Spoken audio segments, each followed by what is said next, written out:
Yes. तो एक बार फिर से वेलकम करते हैं। Welcome Shiv, welcome Roshni, thank you ma'am. Welcome Akanksha, welcome Amita, welcome Asha ji, welcome Deepak, welcome Kamini, welcome Mamta, welcome Poonam ji, welcome Preeti ji, welcome मेरी बेटी, welcome Riya, welcome Sapna and welcome Trishla ji. बहुत बहुत आपका कि आपने आज हमारे सेशन के लिए टाइम निकाला लोहड़ी के बावजूद। तो आई एम वेरी हैप्पी। तो आज का सेशन बहुत ही आपको अच्छा लगेगा। तो सेशन स्टार्ट करने से पहले चैट बॉक्स में आप सब लोगों से मैं एक चीज़ पूछना चाहती हूँ कि आपकी लाइफ में सबसे इम्पोर्टेंट क्या है। चैट बॉक्स में टाइप करके मुझे बताइए कि आपकी लाइफ में सबसे महत्वपूर्ण क्या चीज़ को आप मानते हो। Type in the chat box. I am waiting for the answers. कि जीवन में क्या चीज़ आपके लिए सबसे ज़्यादा महत्वपूर्ण है। प्रीति जी ने बोला हेल्थ, पूनम जी ने बोला हेल्थ, आकांक्षा जी ने बोला फैमिली स्पेशली डॉटर, अंशिका ने बोला myself. Very good, great answer. Amita ji ने बोला हेल्थ, शिव ने बोला स्टडीज। बाकी लोग सोच रहे हैं अभी कि कुछ है ही नहीं है। आशा जी ने बोला हेल्थ, दीपक ने बोला करियर, कामिनी जी ने बोला फैमिली, ममता ने बोला अरे वाह दैट्स ग्रेट आंसर। ठीक है। अब ये आपने बोला कि आपकी लाइफ में सबसे ज़्यादा महत्वपूर्ण है हेल्थ। अब आपको लाइफ में अगर बोला जाए आपको क्या क्या चाहिए, ठीक है। तो एक स्टडीज हुई थी एक्चुअली, मैं आपको बताती हूँ। जैसे आप लोगों ने बोला कि हमारी लाइफ में सबसे ज़्यादा इम्पोर्टेंट है हेल्थ, स्वस्थ रहना, तो ये ऑलमोस्ट बहुत ज़्यादा मेरे को ये रिस्पॉन्स मिला है, तो मैं इसको लेके चलती हूँ। तो एक गैलप करके एक रिसर्च इंस्टीट्यूशन है, उन्होंने भी इसका स्टडी किया और उन्होंने देखा कि मोस्ट ऑफ द पर्सन्स यही बोलते हैं कि उनके लाइफ में हेल्दी रहना, स्वस्थ रहना सबसे ज़्यादा इम्पोर्टेंट है। ठीक है। लेकिन जब उनसे पूछा जाता है कि आपको क्या चाहिए, तो लोग बोलते हैं पैसा, गाड़ी, बंगले, कार, ये सब चाहिए। उस टाइम तो हेल्थ पता नहीं कहाँ चली जाती है। क्लियर।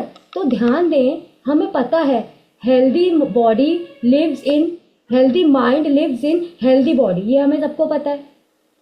अल्टीमेटली जो आपके डिसीजंस हैं, जो आपके थॉट्स है, जो आपका माइंडसेट है, जो आपका एटीट्यूड है, जो आपकी परसेप्शन है, आपके माइंड से ही तो ओरिजिनेट होती है। बॉडी को हेल्दी अगर रखना है, माइंड को अगर हेल्दी रखना है, माइंड को अगर हेल्दी रखोगे, बॉडी को अगर हेल्दी रखोगे, तभी आप अपना बेस्ट परफॉर्मेंस दे पाओगे। है कि नहीं। आपको पता है, ये क्लैरिटी आप अपने जीवन में लेकर के आइए कि अगर हमारी हेल्थ है, वैसे तो सबको ही पता है कि जो हमारी हेल्थ है, जो हमारी इम्यूनिटी है, हमें उसको टॉप लेवल पे रखना है। क्यों? कोरोना के बाद से तो सबकी आंखें खुल गई, क्योंकि अल्टीमेटली आने वाले टाइम में अब एक और नया वायरस आ गया है, और भी आते रहेंगे। आने वाले टाइम में आपका सबसे बड़ा हथियार क्या होने वाला है? आपकी इम्यूनिटी। है कि नहीं। आपके पास बहुत सारे ट्रैवलिंग प्लान्स हो सकते हैं, आपके पास बहुत सारे प्रोजेक्ट्स हो सकते हैं, आपके पास बहुत सारा काम हो सकता है, लेकिन अगर आप बीमार पड़ गए तो बताइए, कुछ मजा रह जाएगा क्या जीवन में? कुछ मजा नहीं रह जाएगा। तो अगर आप लोग, आज का जो हमारा सेशन है उसमें मैं आपको बताऊंगी। सबसे पहले तो जो यंगस्टर्स है उनसे मैं पूछना चाहती हूँ, what do you known by, आप क्या समझते हो इम्यूनिटी से? What do you understand by immunity? Immunity से आपको क्या समझ में आता है? क्योंकि कोरोना के बाद बहुत लोग अवेयर हो गए हैं, उससे पहले तो इम्यूनिटी थोड़ा सा अजीब सा वर्ड लगता था। तो आप मुझे जरा बताइए, आपकी अंडरस्टैंडिंग क्या है इम्यूनिटी के बारे में? कर ली ज्वाइन। दिखाओ। Very good, very good Anshika ji, very good Poonam ji. और लोग इम्यूनिटी मतलब जो भी नॉर्मल अंडरस्टैंडिंग है, जो हम समझते हैं, मतलब डिजीजेस से लड़ने की स्ट्रेंथ हमारी, अभी तक हम इसी को इम्यूनिटी मानते हैं ना। और आपने ये नोटिस भी किया होगा कि बहुत लोग ऐसे हैं जो हमारे आजू बाजू रहते हैं और उनको सर्दी जुकाम खांसी या बीमारी बहुत मुश्किल से आती है, आती नहीं है। और बहुत लोग ऐसे भी दिख जाएंगे हमें कि जरा सा मौसम चेंज हुआ, दे छींक पे छींक, दे जुकाम पे जुकाम, फटाफट से उनको पहले जुकाम हो जाएगा तो पता चल जाएगा मौसम बदलने वाला है। होता है ना ऐसा। एक ही परिवार में आपको ऐसे लोग मिल जाएंगे कि एक को बीमारी अगर होती है तो तुरंत चली जाती है, और एक को अभी जैसे मैंने बताया बारिश होने वाली है उसको जुकाम हो गया, अच्छा बारिश होने वाली है तो उसके जुकाम से पता चल जाता है, इतने ज़्यादा सेंसिटिव होते हैं। होता है, ये नोटिस किया होगा आपने कि हर घर में ऐसे लोग अड़ोस पड़ोस में, मोहल्ले में, रिश्तेदार में आपको दिख जाएंगे जिनकी पावर इम्यूनिटी बहुत स्ट्रांग होती है और एक जिनकी बहुत वीक होती है। हमने भी ऑब्जर्व किया है, आपने भी ऑब्जर्व किया होगा। तो कई बार अच्छी इम्यूनिटी वालों को भी प्रॉब्लम हो जाती है लेकिन वो जल्दी ठीक हो जाती है। ऐसा क्यों? ऐसा इसलिए होता है कि जिनकी इम्यूनिटी स्ट्रांग है उनकी ability to fight pathogens, to fight bacteria, to fight viruses, या जो भी कोई इन्वेडर है जो बाहर से आपके शरीर के अंदर घुसना चाहते हैं, उनके साथ फाइट करने की जो कैपेसिटी है वो बहुत स्ट्रांग होती है। इसलिए वो इन सारी चीज़ों पे विजय हासिल कर लेते हैं और वो ज़्यादा इम्पैक्ट उनको नहीं होता। तो अगर हम सिंपल वर्ड्स में समझें कि इम्यूनिटी जो होती है वो एक डिफेंस मैकेनिज्म है हमारी ह्यूमन बॉडी का।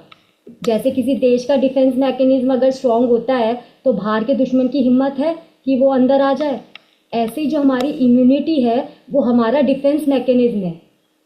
ठीक है, ये हमारा जो डिफेंस मैकेनिज्म है ये केवल किल ही नहीं करता बैक्टीरियाज को, ये मॉनिटर भी करता है, ये एसेस भी करता है, ये कम्युनिकेट भी करता है, ये फाइट भी करता है और ये अटैक भी करता है। कितना खूबसूरत संरचना मतलब गॉड ने बनाई है कि हमारे अंदर कितनी अच्छी उन्होंने कैपेसिटी दी है। बट इम्यून सिस्टम दिया क्यों है भगवान ने हमें? बीमारियां क्यों बनाई जिसके इम्यून सिस्टम देना पड़ा? क्यों दिया है इम्यून सिस्टम हमें? तो ये भी सुन लीजिए, हमारे चारों तरफ millions of bacteria, millions of pathogens और मिलियंस ऑफ वायरसेस होते हैं। जब हम सांस लेते हैं ना तो कई बैक्टीरिया और वायरसेस हमारे अंदर घुसने की कोशिश करते हैं। आप आइडिया लगाएंगे, जिनको नहीं पता है, जो जो जिनकी स्टडीज़ इतनी स्ट्रांग नहीं है, वो आइडिया लगाएंगे कि इस दुनिया में लगभग लगभग लगभग कितने वायरसेस होंगे, कितने किस्म के वायरसेस होंगे, जो भी उनको मर्जी करे लिख दो। तो मैं बताती हूँ, मैं भी शॉक्ड रह गई थी जब हमारे सर ने हमें बताया था 10⁻31, माने 10 के आगे 31 जीरोस। इतने बैक्टीरियाज, इतने वायरसेस, इतने प्रकार के इस दुनिया में हैं, ऑलरेडी हैं, और कोरोना वायरस ही उनमें से एक था और कोविड-19 उसी का एक टाइप है। ये मतलब इतने सारे वायरसेस में से एक है। और चलो तो कर लूं। ये आने से, प्लेनेट पर इस आने से पहले वायरसेस और बैक्टीरियाज ऑलरेडी यहाँ थे, और इनकी जो सर्वाइविंग कैपेसिटी है ना इतनी गजब होती है कि ये वॉल्केनो, धधकते वॉल्केनो में भी जिंदा रह लेते हैं और आइस में भी ये जिंदा रह लेते हैं। तो ये है, हमारे आने से पहले यहाँ पर थे। अब ऐसे समझ लें कि जैसे समंदर होता है उसमें पूरा पानी भरा होता है और उसमें हम घुसते हैं, तो इस तरीके से ये जो अभी एयर दिख रही है ना आपको, इसको समंदर मानिए, और इसमें बैक्टीरिया, वायरसेस, पैथोजेन सब भरे पड़े हैं चारों तरफ हमारे। और हम आराम से यहाँ पे जो बैठे हुए हैं, ये खाली कमरा नहीं है, ये पूरा एक समंदर है वायरसेस और बैक्टीरिया सबका। और ये कॉन्स्टेंटली ट्राई कर रहे हैं अंदर घुसने की, कॉन्स्टेंटली लगातार ट्राई करते रहते हैं कहाँ से अंदर घुसे, कहाँ से अंदर घुसे।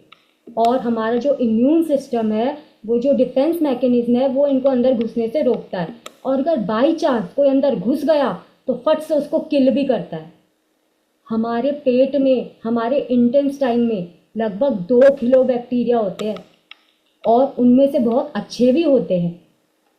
अच्छा आप बताओ, कई बार ऐसा नहीं लगता बिना किसी रीज़न के हम डल डल सा महसूस करते हैं, लो एनर्जी महसूस करते हैं, लाइफ में कुछ बुरा हुआ नहीं बट फिर भी डल डल से, नीरस नीरस से, एनर्जी लेस से महसूस करते हैं।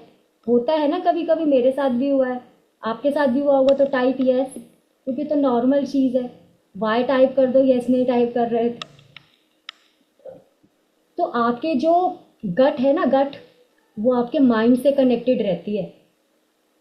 ठीक है, तो आपको कई बार जो लो एनर्जी वाइब्रेशन में लेकर के जाती है ना, वो ये आपकी गट होती है। Great, very good, very nice. Thank you Amita ji, thank you Mamta ji, thank you chef, thank you Asha ji, thank you Preeti ji, thank you Poonam ma'am. तो आपकी जो गट है वो आपके माइंड से कनेक्टेड रहती है और वो आपको कई बार लो एनर्जी वाइब्रेशन में लेकर के जाती है। देखा, गट इधर है, माइंड इधर है, आपस में कनेक्टेड रहते हैं और आपको लो वाइब्रेशन में लेके जाने के लिए जिम्मेदार होते हैं। बिना किसी चीज़ के हमें कम मोटिवेशन आता है, हम थका थका सा महसूस करते हैं, कई बार उठते टाइम आँखों में जलन होती है, एक फ्रेशनेस बॉडी में नहीं रहती है, मेमोरी लॉस सा लगता है कि ये चीज़ कहाँ रखी थी ध्यान ही नहीं आ रही है, कन्फ्यूजन सा लगता है, कई बार ब्रेन फॉग होता है, इस तरीके की फीलिंग आती है ना, ये सब आपकी गट की वजह से होता है। जिसको हम बोलते हैं कि मेरा शरीर है, जैसे मैं बोलती हूँ ये मैं हूँ, मैं रचना हूँ, एक्चुअली में हमारे शरीर में 90% सेल्स जो है या तो बैक्टीरिया है या वायरसेस हैं। पूरी बॉडी में ओनली एंड ओनली 10% सेल्स हैं जो ह्यूमन सेल्स हैं। कितने सेल्स हैं? ओनली 10%। सिर्फ आपकी स्किन पे इस time million and million of bacteria रहते हैं। आपके मुंह के अंदर इस समय करीब 20 मिलियन बैक्टीरियाज हैं। यानी कि जब हम मरेंगे ना तो ओनली 10% ह्यूमन सेल्स ही मरेंगे, बाकी तो 90% हवा में रिलीज हो जाने वाला है। तो जब हम कहते हैं मैं तो हम कभी होते ही नहीं, हम स्टार्टिंग से ही हम हैं, colony of bacteria, viruses, pathogens, human cells, इन सब का मिक्सचर। तो इट इज़ लाइक कैसा, 10% cells hanging in colony of bacteria and viruses.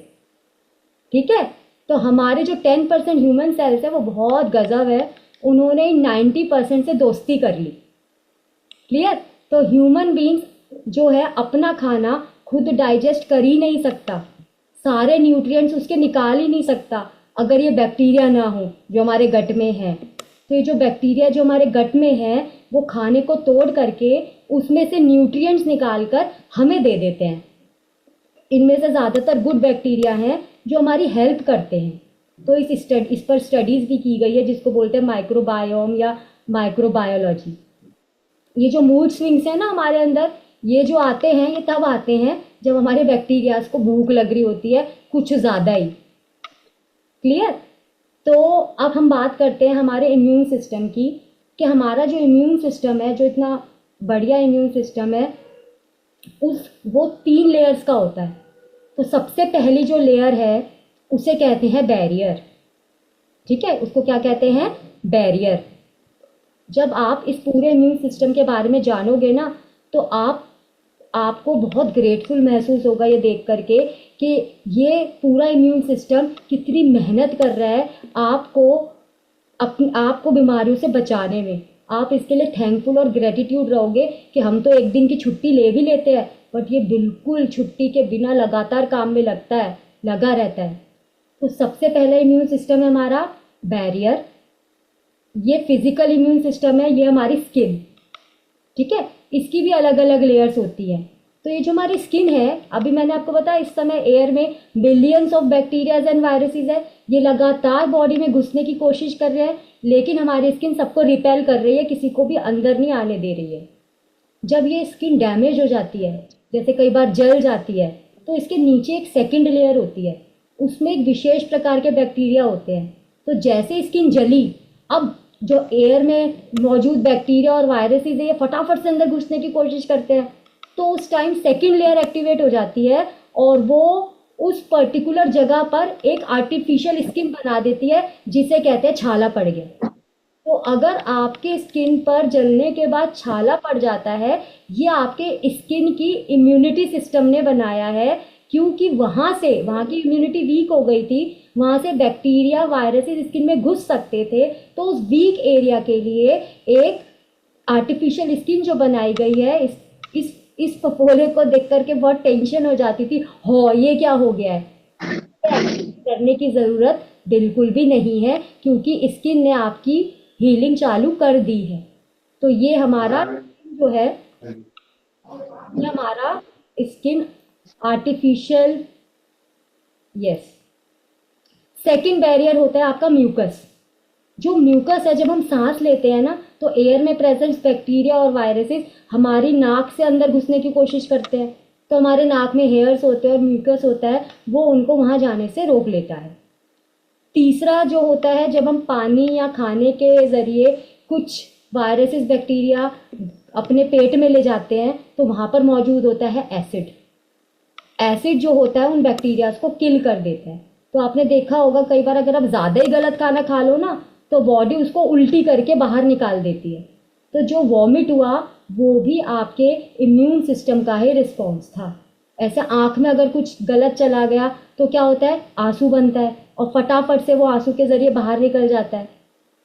Clear? तो अगर कोई भी इन्वेडर बैरियर को क्रॉस करके अंदर पहुंच गया तो फिर क्या होता है, हमारे ब्लड में क्या होते हैं, WBC, वाइट ब्लड सेल्स। वो सीधे ही जाकर उसको मार डालते हैं। उनकी एक ही अप्रोच है, वो पूछते नहीं तुम कौन हो, कहाँ से आए, वो सीधे ही जाकर के किल कर देते हैं। ये इम्यून सिस्टम हमें पैदा होते ही मिल जाता है। कितना ब्यूटीफुल इम्यून सिस्टम है जो हमें पैदा होते ही मिल जाता है। इस इम्यून सिस्टम को बोलते हैं इन्नेट, बाय बर्थ जो हमें मिलता है, INNATE, इन्नेट इम्यून सिस्टम जो बाय बर्थ हमें मिलता है। चिड़िया में भी है ये, मछली में भी है, डॉग में भी है, हाथी में भी है, चीते में भी है, और इवन इन वायरस और बैक्टीरिया के खुद के अंदर भी होता है। इसका काम क्या है, इसका काम है बैरियर्स प्रोड्यूस करना और जो भी इंट्रूडर आया है उसको किल कर देना। ये कोई भाषा नहीं समझते, इनको कोई भाषा नहीं आती, बस एक भाषा जानते हैं, ये किल कर दो। ठीक है, सभी बैक्टीरिया को सेम तरीके से ये रिस्पॉन्ड करते हैं और पैदा होते ही हमें मिल जाते हैं। अब जो मैं इंपॉर्टेंट बात बोलूँगी वो ध्यान से सुनेंगे सब लोग। ये हम हेरिडिटी में लेकर आते हैं, यानी अगर हमारे पेरेंट्स का इन्नेट वीक था तो हमारा भी वीक होगा। इस वजह से आपकी ये जिम्मेदारी बनती है, यंगस्टर्स की ये जिम्मेदारी बनती है कि आप अपने इम्यून सिस्टम को अच्छा रखें, क्योंकि अगर आपका इम्यून सिस्टम खराब हुआ तो ये जेनेटिक मेमोरी में चला जाता है और आपके बच्चों में भी ट्रांसफ़र होता है। तो इन्नेट सेल पूरी बॉडी में फैले हुए होते हैं, जैसे वॉचमैन होता है ना, पूरे मोहल्ले में घूमता रहता है, तो ये सेल भी हमारे पूरी बॉडी में घूमते रहते हैं और चेक करते रहते हैं कि कहीं कोई खतरा तो नहीं है, और जैसे उनको कोई सिग्नल मिलता है वो तुरंत वहाँ जाकर किल कर देते हैं। क्लियर? आप और मैं अभी इस मोमेंट में मैं आपसे बातें कर रही हूँ, तभी भी हमारा इम्यून सिस्टम ना अपने काम पर लगा हुआ है। तो डोंट यू थिंक कि वो जो आपके सेल्स है जो दिन रात आपके लिए, आपके पैदा होने से लेकर आपकी आखिरी सांस तक आपको बचाने का काम करते हैं, आपको स्वस्थ रखने का काम करते हैं, उनके प्रति हमारी भी कोई जिम्मेदारी बनती है ना? क्या जिम्मेदारी बनती है कि हम जो ये इतने महत्वपूर्ण काम कर रहे हैं, इतना इम्पोर्टेंट काम कर रहे हैं, हम उनको और एनर्जी दें, हम और इनको सपोर्ट दें, हम और इनको स्ट्रेंथ दें। लेकिन आज हमारा जो लाइफस्टाइल हो गया है वो ऐसा गजब हो गया है कि हम ना अपनी बीमारियों का साथ देने लग रहे हैं, हम अपने इम्यून सिस्टम के खिलाफ काम कर रहे हैं।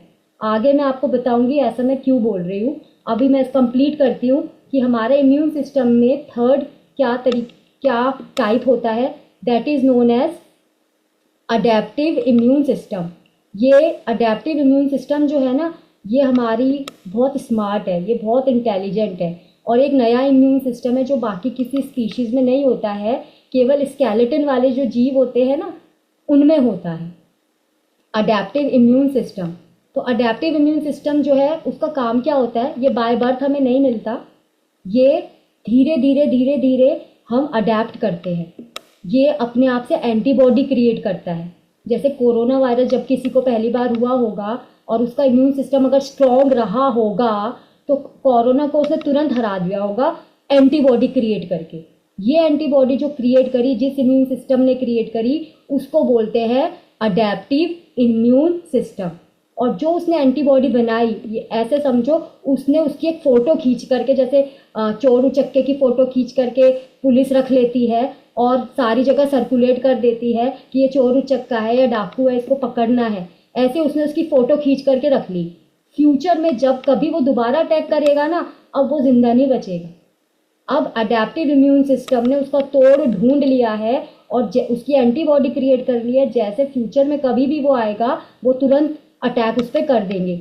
आपको मैं एक एग्जांपल देती हूँ। जैसे छोटे बच्चों को सबको माता होती है, चिकन पॉक्स होता है जब वो छोटे होते हैं। जब वो छोटे होते हैं उस टाइम चिकन पॉक्स जब उनको हुआ तो उन्होंने एंटीबॉडी बना ली, फोटो खींच के रख ली। फिर फ्यूचर में आपने देखा होगा किसी को होता ही नहीं है, क्योंकि उसकी एंटीबॉडी बन चुकी होती है। और ऐसा नहीं है कि उसने अटैक नहीं किया होगा, अटैक किया होगा, बट क्योंकि एंटीबॉडी बन चुकी है तो अडेप्टिव इम्यून सिस्टम ने उसको पहचान लिया और उसके अटैक को तुरंत ही निरस्त कर दिया और आप अगेन चिकन पॉक्स का शिकार होने से बच गए। क्लियर? अब इम्यून सिस्टम के बारे में मैंने इतना बताया। अब ये जो इम्यून सिस्टम है इसको हमें रॉक सॉलिड बनाना है, क्योंकि आने वाले टाइम में हमारा जितना इम्यून सिस्टम रॉक की तरह सॉलिड होगा, हम बीमारियों से बिल्कुल एकदम निडर होकर के कंप्लीटली अपनी लाइफ को अच्छे से जी पाएंगे। क्लियर? तो आप जानना चाहेंगे क्या क्या ऐसे आपके फैक्टर्स हैं जो आपके रॉक सॉलिड इम्यून सिस्टम को कंप्लीटली डाउन कर देते हैं। वैसे तो मेरी ऑडियंस बहुत इंटेलिजेंट है, काफ़ी तो उसको खुद को ही पता होंगे कि क्या क्या होता है जो इम्यून सिस्टम को डाउन कर देता है। क्या क्या होता है, चलिए मुझे बताइए ज़रा चैट बॉक्स में, आपके हिसाब से इम्यूनिटी को डाउन करने वाली चीज़ें क्या क्या होती हैं। एक एक सब देखिए फटाफट, जो भी आपके माइंड में आता है इस time. Fast foods. Fast food, very good, very nice. और स्ट्रेस, प्रीति जी ने बोला, वेरी गुड। अमिता जी ने बोला नेगेटिव थॉट्स, वेरी गुड। तो मेरी भी अपनी थिंकिंग यही थी, गलत खाओगे पियोगे तो जल्दी बीमार पड़ोगे, नहीं खाओगे पियोगे तो हेल्थ अच्छी रहेगी। ठीक है ना? आपको पता है जो हमारे वाइट ब्लड सेल्स की पावर है ना, वो इतने पावरफुल है कि जो कोरोना वायरस है ना, वो उसके सामने एकदम तुच्छ है। ऐसा समझिए एक बिल्डिंग है हमारी इम्यूनिटी और कोरोना वायरस है मात्र एक फुटबॉल। अब एक फुटबॉल को अगर आप एक बिल्डिंग पे मारोगे तो क्या होना चाहिए? बिल्डिंग पे कुछ असर होना चाहिए क्या? होना चाहिए? टाइप इन नहीं। बिल्कुल भी कुछ नहीं असर होना चाहिए, है ना? बट हुआ क्या कोरोना टाइम में, फुटबॉल कोरोना वायरस से पूरी की पूरी बिल्डिंगें ढह रही थी, लोग मर रहे थे, यही हो रहा था ना। कोरोना वायरस जैसी एक फुटबॉल से हमारी पूरी की पूरी बिल्डिंग ढह रही थी, कंप्लीटली ढह रही थी। क्यों? क्योंकि हमारी इम्यूनिटी जो थी, जिसको रॉक सॉलिड की तरह होना चाहिए, वो बिल्डिंग एकदम खोखली हो चुकी थी। उसके रीजंस क्या हुए थे, उनमें से कुछ एक रीजंस आपने जो बताए हैं, कुछ एक और मैं जो आपने बताया उनको एक्सप्लेन करूँगी और जो शेयर करूँगी हमें बताया गया, जो कि बहुत आई ओपनिंग था। आपको पता है हमारी बॉडी जो है ना, बॉडी में हीलिंग पावर है। आपने अपने मतलब एक्सपीरियंस भी किया होगा कि चोट अपने आप हील हो जाती है। बीइंग अ ह्यूमन बीइंग, हमारी बॉडी के अंदर जो हीलिंग पावर है वो एकदम गजब है। ठीक है, लेकिन हम क्या कर रहे हैं, हम इतनी मेहनत कर करके अपने लिए बीमारियां क्रिएट कर रहे हैं। हमारा बॉडी और माइंड का जो कनेक्शन है, जब हम उसको स्ट्रॉन्ग करेंगे तो हमारा हीलिंग प्रोसेस जो है वो और ज़्यादा एकदम स्ट्रॉन्ग हो जाएगा। हमारी बॉडी और माइंड का जो कनेक्शन है, अगर हम उसको स्ट्रॉन्ग करेंगे तो हमारा जो हीलिंग प्रोसेस है वो और ज़्यादा स्ट्रॉन्ग हो जाएगा और ज़्यादा एक्टिवेट हो जाएगा। क्लियर? तो अब हम देखते हैं कि क्या क्या चीज़ें ऐसी होती है जो हमारे इम्यून सिस्टम को बिगाड़ रही हैं। तो सबसे पहली चीज़ होती है जो हमारे इम्यून सिस्टम को डाउन करती है, वो होता है फियर। क्या होता है वो? फियर। फियर माने डर। ठीक है, सबसे खतरनाक हमारे इम्यून सिस्टम के लिए होता है फियर, जो हमारे इम्यून सिस्टम को कंप्लीटली खराब कर देता है, कंप्लीटली। फास्ट फूड तो बहुत नीचे वाली श्रेणी में आएगा, सबसे ऊपर वाली श्रेणी में, टॉप श्रेणी में आता है फियर, डर। क्लियर? अब इसके पीछे क्या साइंस है, चलिए वो मैं आपसे शेयर करती हूँ। बाकी रीजंस के बारे में हम देखते हैं, टाइम होगा तो बताएंगे। तो हमारे जो फियर है, ऐसा तो नहीं हम खा रहे हैं कुछ, नहीं है ना। फियर कहाँ होता है? फियर हमारे माइंड में आता है, ठीक है। तो इसका मतलब फियर आया माइंड में और डिजीज क्रिएट हो गई बॉडी में। तो मैंने आपको एनएलपी में भी बताया था, mind and body are one system. तो आज हम समझेंगे कि कैसे हमारा माइंड डिजीज क्रिएट करता है, एकदम घातक वाले, ठीक है। चलिए इमेजिन कीजिए कि आपने शेर देखा, जू में नहीं, खुले में, ठीक है। शेर देखा, ठीक है। जैसे आजकल तो कुत्ते भी शेर जैसे हो रहे हैं बड़े बड़े। तो आपने लिटरली एक बहुत बड़ा शेर देखा, तो एकदम से आपने आपकी मेंटल स्क्रीन में क्या आएगा? एकदम से आपको डर लगेगा कि नहीं? तो जब आपको डर लगता है, आपकी मेंटल स्क्रीन पे फियर पहुंच जाता है, तो हमारे ब्रेन में ना एक बादाम के जितना ग्लैंड होता है जिसको बोलते हैं एमिगडिला। ये प्योर साइंस है। तो जो एमिगडिला है वो हमारे ब्रेन में सिक्योरिटी गार्ड की तरह होता है। जैसे बिल्डिंग के बाहर बैठे होते हैं ना सिक्योरिटी गार्ड, तो जैसे ही कोई ज़बरदस्ती घर में घुसने की कोशिश करता है तो सिक्योरिटी गार्ड सीटी बजाता है। तो ऐसे ही जब वो फियर हमारे माइंड में आया तो हमारे एमिगडिला सिक्योरिटी गार्ड ने अलार्म बजाया, और मेन सिक्योरिटी बॉस जो होता है हमारा हाइपोथैलेमस, उसको बता दिया कॉल करके कि डेंजर की सिचुएशन आ गई है, बचा सको तो बचा लो। अब हमारा हाइपोथैलेमस क्या करता है? वो दो चीज़ें करता है, ठीक है, आपके अंदर। या तो वो फाइट रिस्पॉन्स क्रिएट करता है, फाइट या फ्लाइट, भाग जाओ, ये वाला रिस्पॉन्स क्रिएट करता है आपके अंदर। तो हुआ क्या, अगर उसको लगा, अंदर उसको फीलिंग आई कि लड़ जाओ इससे, तो कौन सा रिस्पॉन्स क्रिएट होगा?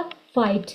और अगर उसको लगेगा कि लड़ेगा तो पिटेगा या मरेगा, तो उसके अंदर कौन सा रिस्पॉन्स क्रिएट होगा? फ्लाइट, ठीक है। तो जैसे ही उसके अंदर फाइट रिस्पॉन्स एक्टिवेट हुआ तो शरीर एक हार्मोन रिलीज करता है, और उसका नाम होता है, अभी हार्मोन्स के नाम मैं बोलूंगी तो बट समझ लेना, एड्रेलिन। एड्रेलिन ये हार्मोन जो रिलीज होता है, इसका एक पर्पस होता है स्पेशल। ये आपके लीवर में एक्स्ट्रा शुगर, थोड़ा सा लीवर बचा करके रखता है, वो उस एक्स्ट्रा शुगर को रिलीज कर देता है, ठीक है। ये शुगर रिलीज कर देता है क्यों? क्योंकि आपके ब्रेन को लगा कि आप डेंजर की सिचुएशन में हो, डेंजर की सिचुएशन में हो और आपको बहुत सारा फाइट करने के लिए एनर्जी चाहिए। एनर्जी चाहिए तो एनर्जी मतलब शुगर, तो उसने वो बहुत सारा शुगर एकदम से ब्लड में रिलीज कर दिया, ठीक है। अब उसको फटाफट हाथों, अच्छा लड़ने के लिए क्या चाहिए होता है? हाथ और पैर, पैर से मारते लाते ही लाते और हाथों से मुक्के मुक्के चलाते हैं। तो अब ये एनर्जी की सप्लाई हमें तुरंत हाथों और पैरों में पहुंचानी है।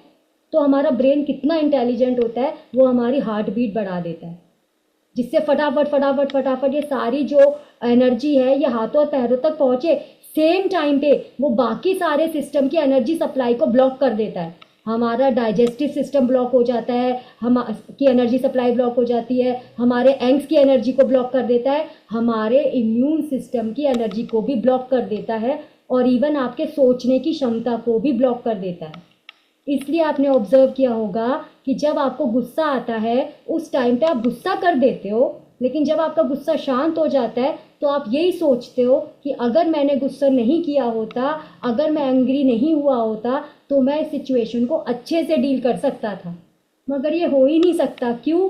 क्योंकि ये डिफ़ॉल्ट प्रोग्रामिंग है आपके माइंड की कि एड्रेनलिन रिलीज होगा तो आपकी इंटेलेक्ट, आपकी बुद्धि का रास्ता ब्लॉक हो जाएगा, और पूरा का पूरा ब्लड आपके ब्रेन आपके लेग्स में भेज देगा और आपके हाथ में भेज देगा। आपने देखा गुस्से में इतनी एनर्जी फील होती है कि जो टेबल हम नॉर्मल नहीं खिसका सकते थे उसको भी खिसका देते हैं। होता है, ये मैंने फील किया है, ठीक है? क्योंकि उसको समझ में आ गया है कि अगर लड़ना है तो हाथ और पैर की ज़रूरत होती है। तो इस वजह से हार्ट बीट का रेट बढ़ जाता है, क्योंकि फटाफट फटाफट उस एनर्जी की सप्लाई को आपको हाथों और पैरों में पहुंचाना है। क्लियर? तो ये हमारा कितना खूबसूरत मैकेनिज्म हमारे को गॉड ने दिया। और जब हम जंगलों में रहते थे ना, तो लिटरली ये होता था कि अगर जंगलों में शेर दिख जाता था तो आपको फटाफट से पेड़ पर चढ़ना है या भागना है। उस टाइम आपको एक्स्ट्रा एनर्जी की ज़रूरत पड़ती थी और आप चढ़ जाते थे पेड़ के ऊपर या भाग जाते थे, तो वो एनर्जी जो आपको एक्स्ट्रा मिली वो कंज्यूम हो जाती थी। ठीक है। लेकिन आज मॉडर्न लाइफस्टाइल में हमारा जो डर है ना, वो हमारा बॉस है, या हमारे प्रोजेक्ट की डेडलाइन है, या हमारा कोई इवेंट है जिसके लिए हम एकदम से डरे हुए हैं। तो डिफ़ॉल्ट प्रोग्रामिंग के ज़रिए व्हाट हैपेंड, हाँ, डिफ़ॉल्ट प्रोग्रामिंग के ज़रिए हो क्या रहा है, फियर क्रिएट हो रहा है। और फियर क्रिएट होते ही बॉडी अपना वही प्रोग्रामिंग करना शुरू कर दे रही है। लेकिन पहले जो हम भागते थे ना, पेड़ पे चढ़ते थे ना, अब हम वो भाग नहीं रहे हैं। एक्स्ट्रा शुगर ब्लड में रिलीज हो रहा है। एक बार हुआ हम फियर में गए, दूसरी बार हुआ फिर रिलीज हुआ, तीसरी बार हुआ फिर रिलीज हुआ। अगर हम बहुत लंबे टाइम तक यही करते रहेंगे तो वो शुगर हमारे ब्लड में डिपॉजिट होता रहेगा और देन हमें क्या हो जाएगा, डायबिटीज़, जो आजकल एक बहुत ही कॉमन चीज़ हो गई है, जिसका मेन रीज़न यही है। ठीक है। तो जब हमारा इम्यून सिस्टम फाइट और फ्लाइट मोड पर जाता है तो हमारे इम्यून सिस्टम की हालत क्या होती है, अब आप ये भी समझिए। हमारे इम्यून सिस्टम के पास 3 कैटेगरीज होती हैं। एक होता है सरेंडर, वो आपको बहुत सेव करता है, बहुत बचा के रखता है। ठीक है। लेकिन अब बार बार जब आप फियर में जाते हो, बहुत लंबे समय तक फियर में ही बने रहते हो, तो आपका इम्यून सिस्टम सरेंडर करने लगता है। वो कहता है अब जो होए सो होए, बहुत हो गया, मेरे बस की नहीं है। तो उसके इम्यून सिस्टम की हालत क्या हो जाती है कि जरा जरा सा सर्दी जुकाम उसको होने लगता है, तुरंत फ्लू हो गया, तुरंत कोल्ड हो गया, सोर थ्रोट हो गए, हर प्रकार के इन्फेक्शन उसको होने लगते हैं। बिना वजह शरीर में जगह जगह पेन होने लगते हैं जब आपका इम्यून सिस्टम सरेंडर मोड में चला जाता है। नेक्स्ट मोड होता है कंफ्यूज्ड। कंफ्यूज मोड में जब इम्यून सिस्टम चला जाता है, उसको पता ही नहीं चलता कौन सा सेल मेरे लिए अच्छा है, कौन सा बुरा है। वो कंफ्यूज होकर अपने ही बॉडी के सेल्स को डैमेज करने लगता है और इस स्टेट में बनती हैं ऑटो इम्यून डिजीजेस, यानी कि कैंसर हो गया, सोरायसिस हो गए। जब इम्यून सिस्टम अपनी स्किन को खाने लगता है उसको बोलते हैं सोरायसिस, और जब वो अपने बालों को ही खाने लगता है तो उसको बोलते हैं एलोपीशिया, और जब वो अपनी अंदरूनी बीटा सेल्स को खाने लगता है तो उसे कहते हैं कैंसर। तो कैंसर किसने पैदा किया, देख लिया आपने, आजकल कैंसर आम होता जा रहा है। तो कहीं ना कहीं उसके लिए जिम्मेदार क्या है, फियर हमारे माइंड में, किसी भी चीज़ का फियर। सोचने से हम भला कुछ नहीं कर पा रहे हैं, लेकिन अपनी बॉडी का भयंकर बुरा कर पा रहे हैं बहुत बढ़िया तरीके से। एंड तीसरा इम्यून सिस्टम का टाइप है ओवर एक्टिव इम्यून सिस्टम। जैसे किसी ने हल्का सा बम फोड़ा, ठीक है, और किसी को लगा अरे ये तो न्यूक्लियर अटैक हो गया हमारे ऊपर, पाकिस्तान वालों ने बम गिरा दिया है। ये होता है ओवर एक्टिव इम्यून सिस्टम, कि हुआ कुछ थोड़ा सा लेकिन तुरंत आपको 10, 15, 20 छींके आ गई। Allergy, allergy is a type of over active immune system. जितने भी एलर्जी पैटर्न्स हैं they are nothing, they are over active immune system.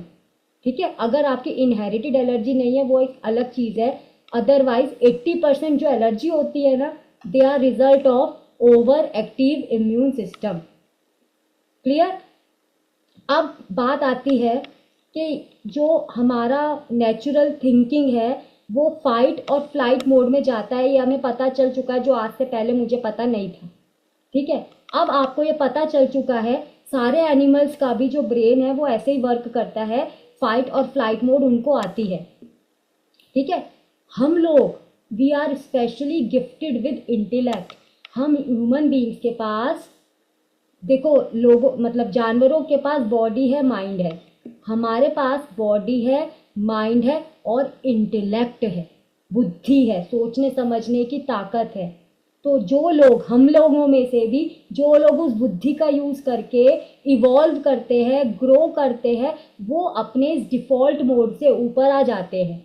जैसे मैंने आपको आज अपना एग्जाम्पल शेयर किया और हमारे जो सर हैं उन्होंने अपना एग्जाम्पल शेयर किया कि जब हम लोग इवॉल्व करते हैं, इन चीज़ों को समझने लगते हैं, तो अब हम फियर के आने पर फाइट और फ्लाइट मोड में नहीं जाते, क्योंकि वो डिफ़ॉल्ट मोड है। जो ब्रेन को कुछ नहीं पता होता वो वहीं जाता है। लेकिन जब आपको कोई चीज़ पता चल जाती है, अब आप डिफ़ॉल्ट मोड में अपनी चॉइस से जाना चाहोगे तो जाओगे, नहीं तो अब आपको जो डिफ़ॉल्ट मोड के अलावा मोड्स बताए गए हैं, आपकी लाइफ उसके ऊपर चली जाएगी। एंगर इश्यूज़, ब्लेमिंग इश्यूज़, ये सब एलिमिनेट होना शुरू हो जाएंगे। आप हायर कॉन्शियसनेस में जब जीने लगते हो ना, तो आपकी लाइफ एक एनिमल की लाइफ से अलग हो जाती है। क्लियर? आप अभी क्या करते हो, जब अभी आप एमेगडिला के हिसाब से जिंदगी जी रहे हो, तो एमेगडिला ने अलार्म बजाया, हाइपोथैलेमस ने रिलीज किया और बस आपको गुस्सा आ गया। ठीक है, जब आप अपने इंटेलेक्ट के हिसाब से जीना शुरू कर दोगे ना, then your life will be in your hands, your life will be very beautiful if you are starting living life consciously. जितने भी हमारे एफर्ट्स हैं, जितने भी हमने आपको बताए गए हैं, ये सब हम आपको बता रहे हैं, अवेयर होना शुरू हो जाइए कि आपके ब्रेन में क्या हो रहा है। डिफ़ॉल्ट मोड में जो हो रहा है, स्टार्ट अवेयरिंग कि हो क्या रहा है, एंड देन स्टार्ट डूइंग, जो हम आपको बता रहे हैं अपने एनएलपी के कोर्स में। क्लियर? यहाँ तक आपको समझ में आया? कैसा लगा आप बताइए?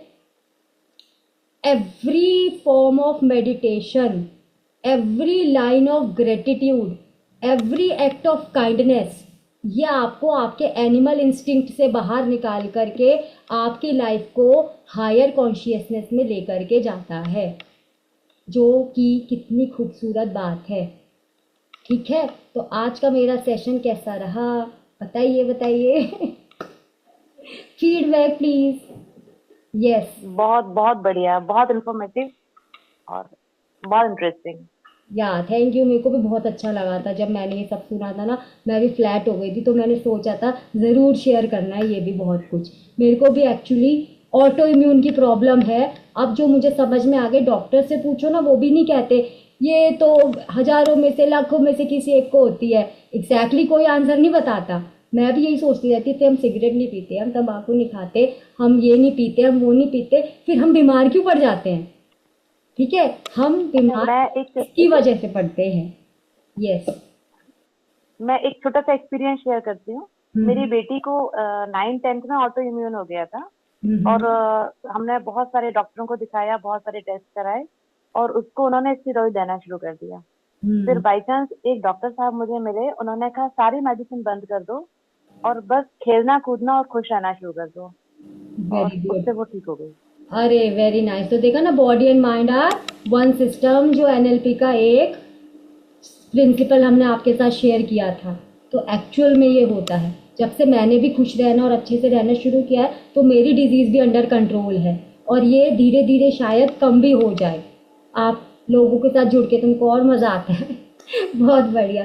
तो अब कल का सेशन पूनम मैम लेंगी, ठीक है ma'am? Okay, bye bye. Wonderful, very informative. इतने हॉर्मोन्स के नाम तो कभी सुने ही नहीं थे यार। इतनी मुश्किल से बोले हैं मैंने।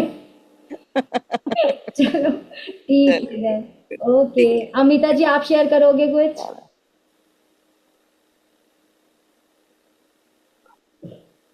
आवाज नहीं आई। आवाज नहीं आ रही है, ओ, अभी आ रही जूम के है? साथ प्रॉब्लम रहती है ना। अभी आ रही है? हाँ, थोड़ी अभी आ थोड़ी। रही है, आ रही है, आ रही है, ये मैक्सिमम आवाज है। मैं वही करी थी, एकदम अचानक से लगा कि अरे सब तो कंट्रोल हमारे हाथ में, हम कर ही क्या रहे इसके लिए। यस, बहुत बढ़िया है। और मैं आपको एक और चीज़ शेयर करती हूँ, अभी आगे वाला जो सेशन है ना मेरा इम्यूनिटी का, वो मैं नेक्स्ट मंडे लूँगी, वो भी बहुत गजब है, और लिटरली मैंने वो एक्सपीरियंस किया है, और वो तो मैं आपको बताऊंगी, तो आप देखोगे कि मतलब हमें ये पता है और उसका इम्पैक्ट नहीं पता था, इस वजह से हम उसको साइडलाइन कर देते हैं। तो ये नेक्स्ट मंडे में शेयर करूंगी, जिससे आपका सस्पेंस बना रहेगा। Okay then, bye bye, good night.